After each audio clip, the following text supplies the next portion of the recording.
เอามาแกะเลย fx ได้ตำราปิ้น f กำลังลบ1อีกนี้ก็ต่อเมื่อ fx เท่ากับ y และ f กำลังลบ1ของ y เท่ากับ x สูตรนี้ท่านสามารถไปเบิ่งนำเปิ่มวิเคราะห์ม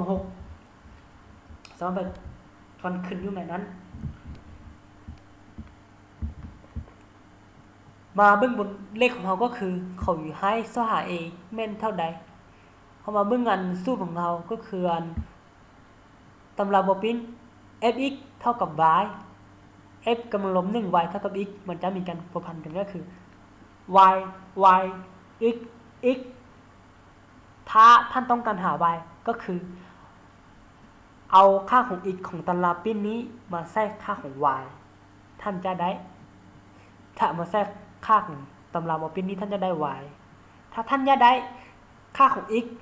ท่านก็เอา y ตัวนี้ไปแทนใส่ตำราปิ้นท่านก็ได้ค่าของ x เป็นบ่ฉะนั้นคำถามของเขาก็คือเขาต้องการ a เจ้าอยากรู้ a แล้วก็เอาค่าของ2ไปแทนใส่ตัวตำรานี้ท่านก็ได้ a มันผูกพันเดี๋ยวนี้เขามายกตัวอย่างก็คือถ้าเข้าใจอะไรเติมก็คือสมมุติว่าเรามี fx เท่ากับ x บวก2ตำราเป็นแม่น y เท่ากับ2บวก x y มาได้สายก็คือ fx จะเท่า y แล้วเอา y ไปแทนใส่เราถอน x ก็คือเขาจึงได้ x เท่ากับ y ลบ2จะบวกข้ามขึ้นมาเท่ากับจะกลายเป็นลบ x เท่ากับเท่าใด x จะเท่ากับ f กำลังลบ 1y และเราเปลี่ยนไปตาม x fx เท่ากับ x ลบ2 y เขาจะได้ตารางปิ้นตัวนี้เป็นตารางปิ้นของ fx สมมุติว่าท่านสหา f ของ1เอา f ตารางปิ้นของ1แทนไปใส่1เส้นนี้1มาเส้นนี้ตัวนี้เท่ากับ1 1ลบ2เท่ากับลบ1มันจะผูกพันกันก็คือถ้าท่านเอาลบ1ไปแทนใส่ตารางที่บปิ้นของเราก็คือเอาลบ1ไปแทนใส่ตัวนี้มันจะเท่ากับ1มันจะมีการผูกพันก็คือ1 1ลบ1ลบ1อีกตัวอย่างนึงอีกสมมติว่าถ้าเอา3เข้าไปใส่ตารางปิ้น3เส้นนี้3ลบ2ก็เป็น1ท่านเอา1ไปใส่ตำราที่บปิ้นของเขาท่านจะได้1ไปใส่นี้1บวก2เอา3มันจะมีการผูกพันคือ1 3 3ฉะนั้นเขาจึงได้จากของเรา fx เท่านี้และ f ของลบ1ของ a เท่ากับ2เขาจะเอา2ไปแทนเพื่อได้ค่าของ a 2กำลัง3เท่ากับ8บวกให้2เท่ากับ10บวก4เท่ากับ14ฉะนั้นคำตอบก็คือเขาดีข้อ12จ่ายผลสมผลค่าสมผลของ3กำลังลบ1ลบ18น้อยกว่าเท่ากับ9แม่นข้อ A ว่าง2หา3ข้อ B 3หา4ข้อ C 4หา5ข้อ D 65หา6เอามาแก้กำหนดอีกน้อยกว่า0อีกน้อย0น้อยกว่า0ก็คือคุณลบเข้าไปคุณลบเข้าไปใต้ฝากที่มันมีอีกเท่านั้นลบคุณบวกเอาเป็นลบ3x ลบคุณลบก็บวก18จะบวกครั้งใหม่กลายเป็นลบ18เลข9จะกลายเป็นลบ9ถ้าว่า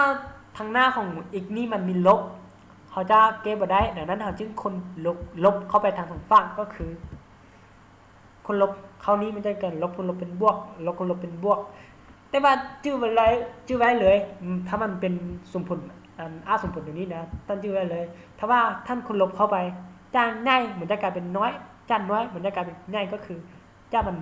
น้อยกว่าเท่ากับ9เหมือนจะกลายเป็นง่ายกว่าเท่ากับ9แต่ว่า9เท่ากับ3กำลัง2ซึ่งว่าเขามีสูตรอันใจผลกำลังก็คือถ้าว่า ax ง่ายกว่าเท่ากับ a กำลัง c เขาจะได้ตัวถึงเป็นใจผลเลยก็คือ x ง่ายกว่าเท่ากับ c เขาจึงได้ x ลบ1ง่ายกว่าเท่ากับ2เขาจึงได้ x นี้ง่ายกว่าเท่ากับ3เขามาแก้ กำหนดตัวที่2ก็คืออีกง่ายกว่า0อีกง่ายกว่า0ก็คือคนบวกเข้าไปเขาจึงได้จาก18นี้ลบกลายค้ำขึ้นใหม่เนี่ยก็เท่ากับนี้จะกลายเป็นบวก18บวก9เอาเป็น27นี้เท่ากับ3กำลัง3แต่ว่าเรามีสูตรตัวนึงอีกว่า a กำลัง x น้อยกว่าเท่ากับ a กำลัง c เขาจะได้ x นี้น้อยกว่าเท่ากับ c เลยฉะนั้นเขาจึงได้ของเขาก็คือ x ลบ1นี้น้อยกว่าเท่ากับ3เขาจึงถอนได้ค่าของ x ก็คือ x น้อยกว่าเท่ากับ c เขามากำหนดใจผลของเขาคือเอาสมมติเอาส่งใจผลนี้มาตัดกันเขาแต้มส่วนในย่านน้อยหารใหญ่ก็คือ3ก้อนย่านตัวที่3นี้ท่านมึงว่าตัวใดเบื้องใดใหญ่แล้วคาเบื้องนั้นเบื้องใหญ่ก็คือเบื้องซ้ายแล้วคาเบื้องซ้ายมันยังง่ายกว่าเท่ากับนี้แสดงว่ามันยังเอาใจผลแล้วอัดเขาตัวที่2ก็คือ c นี้มันใหญ่อยู่เบื้องขวาแล้วคาเบื้องขวามันยังมีเท่ากับอยู่นี้แสดงว่ามันยังเอาก็คืออัดเขาคำตอบก็คืออยู่ว่าง3 c คำตอบที่แท้จริงก็คือข้อ B ข้อ13ถามว่า 3x ส่งกำลัง 3x เท่ากับ1/5 ฉะนั้นค่าของ8กำลังลบ4แม่นเท่าใดข้อ A 64ข้อ B 1/1/128 C 1/125 D 6/5แกะเขานำใส่สูตร A กำลัง n ทั้งหมดไปกำลัง m เท่ากับ A กำลัง n คูณ m จัดบทเลขของเรามีก็คือจะได้มาในรูปแบบนี้2กำลัง3ออก8มันออกเป็น8แล้วแต่ว่าคำถามที่เขาต้องการก็คือ8กำลังลบ4ดังนั้นเขาจึงขึ้นกำลังลบ4ให้ทาง2ฝั่งเขาจะได้เขามานำใช้สูตรตัวนี้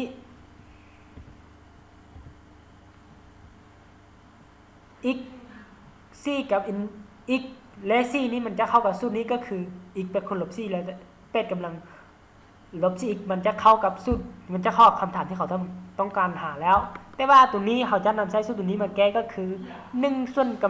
1/5 ไปกำลังลบ4จะเท่ากับ1/b กำลัง n เท่ากับ a กำลัง n b กำลัง n ก็คือ1/5 กำลังลบ4แล้วกำลังลบ4นี้เขาจะมานำใช้สูตร1/a กำลังลบ n จะเท่า a กำลัง n แต่ว่า1/a กำลัง1/a กำลัง5นี่เขาจะได้เท่ากับ5กำลัง4 5กำลัง4ก็เท่ากับ5ไปคูณกัน4เท่า5กำลัง4เท่าก็6/5คำตอบที่แท้จริงก็คือข้อดีข้อ14ค่าของลิ่นหรือว่าค่าของขอบเขตค่าของลิ่นอีกก็หาส่วนsin xส่วน5ขั้น2 x บวก4ลบ2แม่นข้อ A 3ข้อ B 2ข้อ C 4ข้อ D 1แกะจากตัวนี้ถ้าเอาแทนเข้าไปเลยมันจะเท่ากับ0 หาร 0ก็คือถ้าเอาค่าของ0ไปแทนใส่เมื่ออีกsin0เท่ากับ0อีก0บวก4ก็ออก4 5 2 4ก็ถอนออกเป็น2 2 ลบ 2 ออก0ถ้ามันกรณี0 หาร 0นี้มันกำหนดบ่ได้ถ้ากำหนดบ่ได้เด้จะให้เดินได้ก็คือเปลี่ยนรูปแบบเขาจะคุณค่าคู่เข้าไปใส่ค่าคู่ของมันก็คือ5 2 x บวก4บวก2มันจะตั้งก็คือค่าคู่เป็นลบจะกลายเป็นบวกถ้าว่าตัวนี้เป็นบวกตัวนี้กลายเป็นลบเท่ากับได้ว่าเขามีสูตรก็คือ a ลบ b กำลัง2เท่ากับ a คูณ b คูณให้ a บวก b เขาจึงมาใส่กับอันผลคูณครั้งลุ่มนี้เขาเทียบก็คือ5 2 x บวก4นี้เป็น a 2นี้เป็น b เขาจึงได้กับ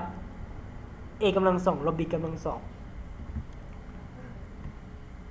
แต่ตัวรูปนี้5 2ของอัน x บวก4กำลัง2จะถอนได้ x บวก4 2กำลัง2เอาเป็น4แล้ว4จะหมดไปยังเหลือได้ x แ ได้ว่าเรามีสูตรตัวนึงที่ว่าริมอีกก็หาสูตรของเซนอินอีกจะเท่ากับ1ตรงนี้จะเท่ากับ1แล้วเราจะมาเท่ากับริมของเซนอีกมาคูณให้ตัวนี้เป็นคูณเราจะคูณให้ริมของค่าส่งของซีของค่าส่งของอีกบวก4บวก2ตัวนี้จะเท่ากับ1แล้วหมดไปแล้วเราจึงแทนใส่ตัวที่2นี้เข้าไปคือเอา0แทนเข้าไปเหลือ0 0บวก4เท่ากับ4 4 2 5 2เท่ากับ2 2บวก2เท่ากับ4คำตอบก็คือข้อดี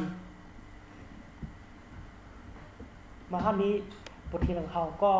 หมดแล้วขอให้ติดตามบทต่อไปก็คือภาค3สวัสดี